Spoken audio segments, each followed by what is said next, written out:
행복한 아침입니다. 우리 아침 예배로 하나님 앞에 함께 나가겠습니다. 오늘은 데살로니가전서 4장 13절에서 18절까지의 말씀을 우리 함께 화면을 보면서 읽으시고 우리 하나님 말씀을 나누겠습니다. 형제들아, 자는 자들에 관하여는 너희가 알지 못함을 우리가 원하지 아니하노니 이는 소망 없는 다른 이와 같이 슬퍼하지 않게 하려 함이라. 우리가 예수께서 죽으셨다가 다시 살아나심을 믿을진대 이와 같이 예수 안에서 자는 자들도 하나님이 그와 함께 데리고 오시리라. 우리가 주의 말씀으로 너희에게 이것을 말하노니 주께서 강림하실 때까지 우리 살아남아 있는 자도 자는 자보다 결코 앞서지 못하리라. 주께서 호령과 천사장의 소리와 하나님의 나팔 소리로 친히 하늘로부터 강림하시리니 그리스도 안에서 죽은 자들이 먼저 일어나고 그 후에 우리 살아남은 자들도 그들과 함께 구름 속으로 끌어올려 공중에서 주를 영접하게 하시리니 그리하여 우리가 항상 주와 함께 있으리라. 그러므로 이러한 말로 서로 위로하라.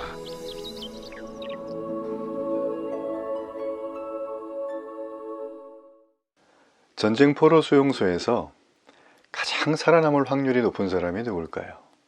건강한 사람, 젊은 사람, 아니면 포로 수용소 관리자와 뭔가 이렇게 끈이 닿아 있는 사람, 나이가 젊은 사람? 어떤 사람일까요? 전쟁 포로 수용소에서 가장 살아남을 확률이 높은 사람은 두고 온 가족을 만나러 가고자 하는 희망이 있는 사람입니다. 자기가 사랑하는 사람, 자기가 꼭 만나고 싶은 사람, 그 사람이 자기에게 삶의 동기부여를 주고 어떤 극한 상황이 와도 이겨낼 수 있는 정신적인 힘을 제공해 준다는 것이죠. 자, 이 땅의 그리스도인의 삶은 무엇이라고 말할까요? 제가 여기서 던진 질문에는 이 땅의 그리스도인의 삶입니다. 자, 그렇다면 이 땅이 아니라 저 땅이 없는 곳, 바로 하나님 나라죠. 천국입니다. 자, 이 천국에서 그리스도인은 영원히 주님과 함께 산다고 성경은 곳곳마다 그런 얘기를 해주고 있습니다. 근데 우리는 이 땅에 살고 있어요. 우리의 딜레마는 이 땅에 살면서 고난과 역경과 시련으로 그 과정을 통해서 나를 지으시고 만드신 하나님을 만났지만, 나의 참 아버지를 만났지만 여전히 내 육체는 여기 살고 있고 내 정신도 세상의 수많은 오디오와 보여지는 것에 영향을 잔뜩 받고 살고 있다는 거예요. 그래서 우리는 눈에 보이지 않지만 우리의 정체성, 우리의 가치관은 바로 하나님의 자녀입니다. 우리는 왕같은 제사장이죠. 거룩한 나라죠.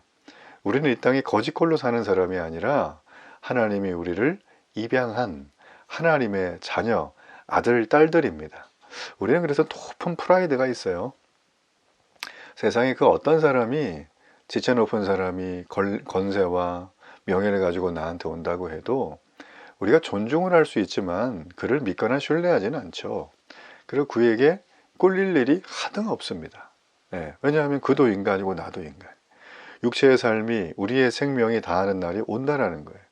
우리의 생명이 다하는 날이 되면 우리는 더 이상 우리가 지니고 있었던 것, 가치롭게 여겼던 것들이 완전히 바뀝니다. 하나님을 모르고 하나님을 믿지 않는 이 땅의 비신자들은, 넌크리스천들은 바로 이걸 몰라요. 알 수가 없어요. 그들의 영적인 소리를 전혀 닫고 살기 때문이에요.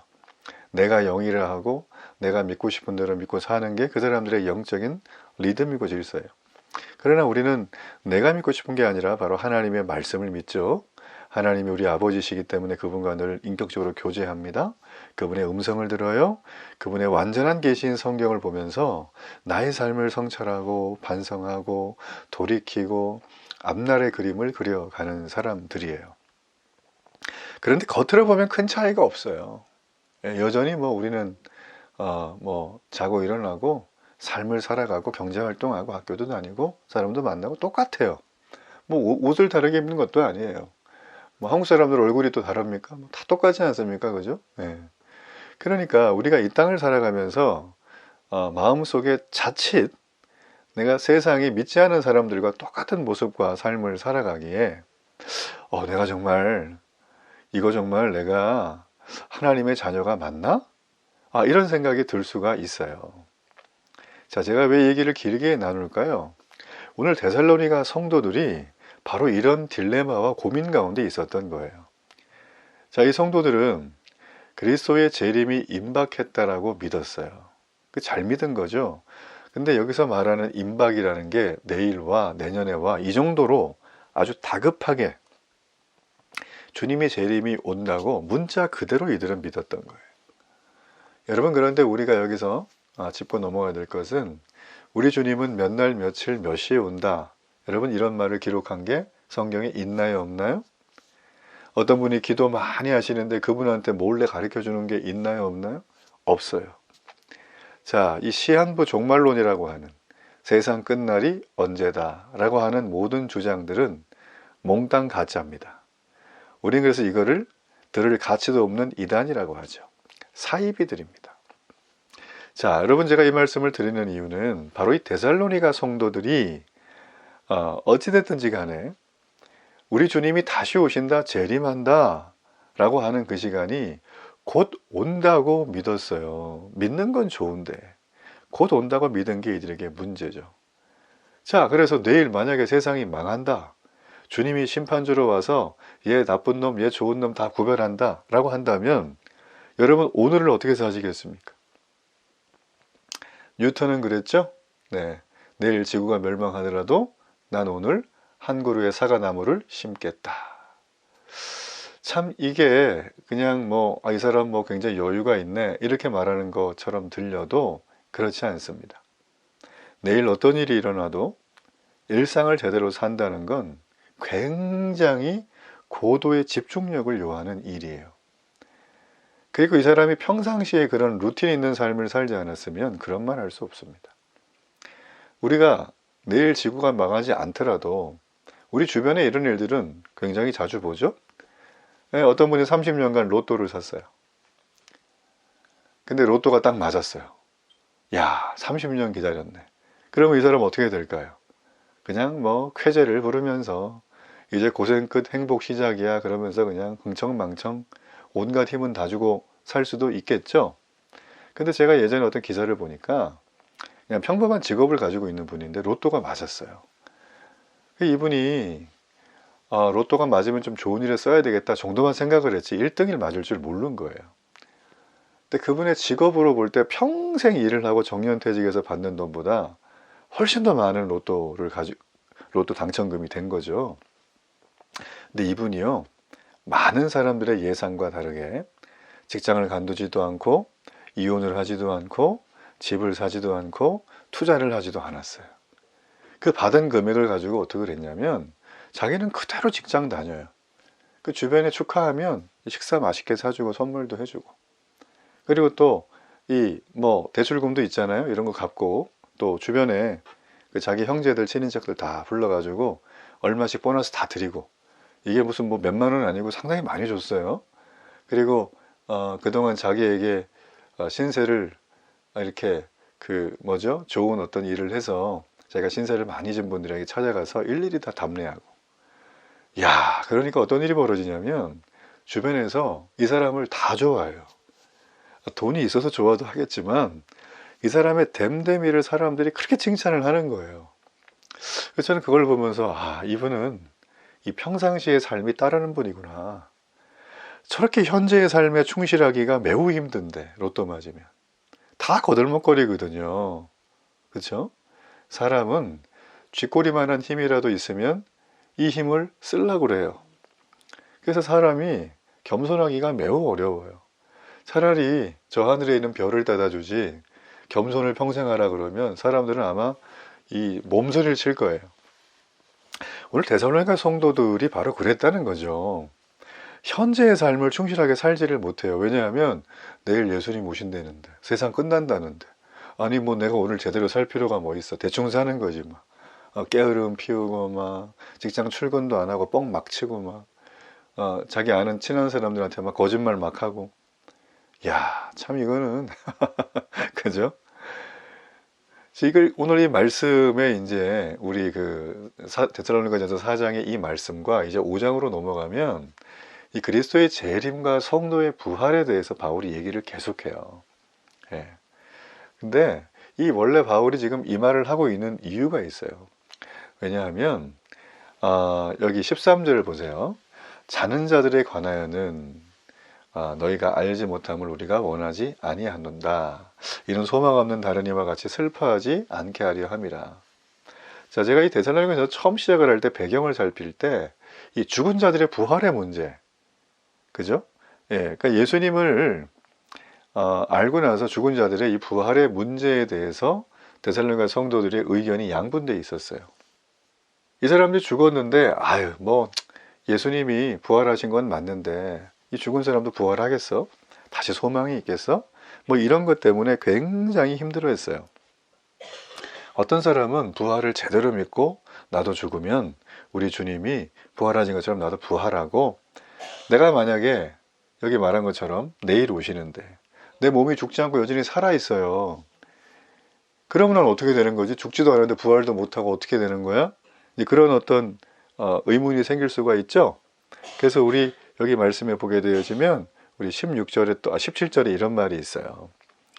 그 후에 우리 살아남은 자들도 그들과 함께 구름 속으로 끌어올려 공중에서 주를 영접하게 한다. 그래서 우리가 항상 주와 함께 있다라는 거예요. 제일 중요한 건 18절이에요. 자, 이 모든 얘기를 다 한 다음에 서로 위로하라는 거예요. 위로하라.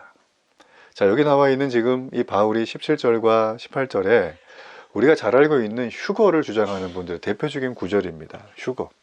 자, 잘 보면 지금 육신이 살아있는 사람, 이 땅에 살아있는 사람들이 우리 주님이 오시게 되면 우리 어떻게 되냐?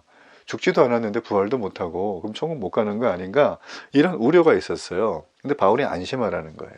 왜냐하면 우리 주님이 구름 속으로 우리를 들어 올려서 공중에서 주를 만나고 우리가 주님과 함께 영원히 있다. 그 아버지의 집에 함께 간다는 거예요. 여기서 구름은 이 히브리적인 사고로 하나님의 현현, 이걸 얘기합니다. 그리고 이제 위에 말씀에 보면 주님의 호령이 있죠. 호령. 이거는 죽은 자들을 일으키는 음성이고요. 하나님의 나팔 소리는 하나님의 택하신 백성을 모으는 소리예요.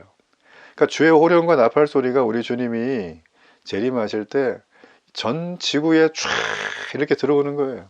그러니까 예전에 어떤 분이 이걸 가지고 또 논문을 썼어요. 뭘 논문을 썼냐면, 아니 호령과 나팔이 얼마나 높은 데시벨이길래 전 세계 모든 방송국의 채널을 그 주파수로 맞춰가지고 틀었길래 이게 다 들리냐, 막 이런 얘기를 또 해요. 참, 이분이 하나는 알고 둘은 몰라요. 너무 이 땅의 사고방식을 가지고 우리의 청각이 너무 높은 것도 못 듣고 너무 낮은 것도 못 듣는 거 아세요? 예. 그러니까 우리의 청각에 의존을 하면서 이렇게 하나님이, 주님의 오심에 대해서 얘기를 하는 거예요. 그건 아니고요. 우리는 하나님의 자녀입니다. 하나님의 자녀고 하나님과 늘 교통하죠. 하나님과 늘 대화하죠. 그렇기 때문에 세상의 오디오가 아니라 하늘의 오디오가 우리에게는 있는 거예요. 주파수 대역대가 달라요. 주님 오시면 그래 주님의 음성을 다 듣습니다. 무덤 속에 있는 사람도 듣고 살아있는 우리도 듣는 거예요. 그렇죠? 네.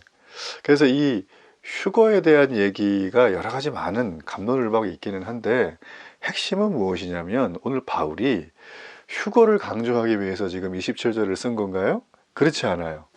고난과 핍박 속에서 거짓 교사들의 가르침에 내가 예수 그리스도를 믿음으로 말미암아 구원받는 이신칭의의 구원의 복음을 유대파 할례 받은 유대인들이 와서, 기독교를 개종한 사람들이죠. 이 사람들이 내가 보니까 할례도 받아야 돼. 그러면서 자꾸 율법을 막 이렇게 더 씌우는 거예요. 이 사람들이 헷갈리는 거죠. 더군다나 또 자기들이 이 유대인 출신의 할례파들은 이방인들이잖아요. 그들에게 보면, 그죠? 근데 자기네 동네에 있었던, 어릴 때부터 함께 봤던 친구들이 자기들도 핍박하는 거예요. 그러니까 이 사람들이 얼마나 힘들었겠어요. 이런 힘든 삶을 살아가는 와중에 이들이 의문을 가졌던 바로 13절에 자는 자들, 이 죽은 자들에 관해서는 과연 이들에게는 소망이 있는가? 그렇다면 나도 소망이 있겠는가?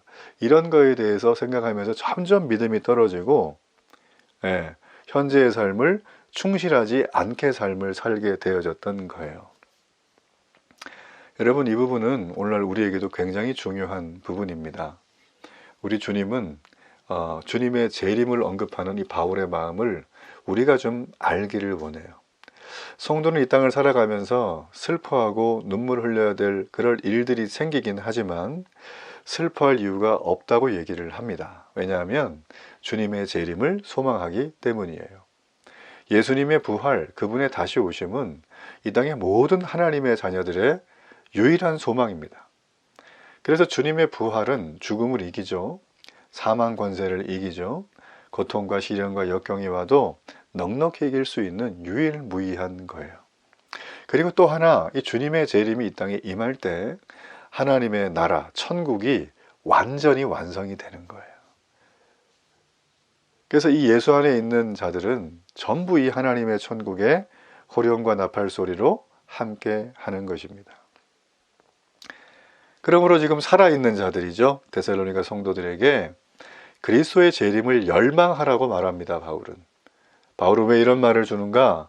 바로 성도는 현재의 삶에 충실하라. 내일 지구가 망하더라도. 그리고 하나님 나라를 고대하는 종말의 의식을 가지고 모든 고난과 힘듦을 이겨내라고 바울은 얘기하고 있어요. 데살로니가 성도들이 그리스도의 재림이 임박했다고 믿으면서 현재의 삶을 그리 충실하게 살지 않았어요. 근데 반면에 오늘날은 어떻습니까? 많은 사람들이 우리 주님이 다시 오신다고 하는 주님의 재림에 대한 의식, 이게 굉장히 약해졌어요. 교회 안에 보면 성도들에게도. 그래서 그분들에게는 주님이 다시 오셔서 세상을 심판하시고 천국이 임하게 한다라고 하는 이 의식이 너무 약해지다 보니까 어떤 걸 중심으로 살아갑니까? 이 땅에서의 삶이 마치 전부인 것처럼 살아간다라는 거예요.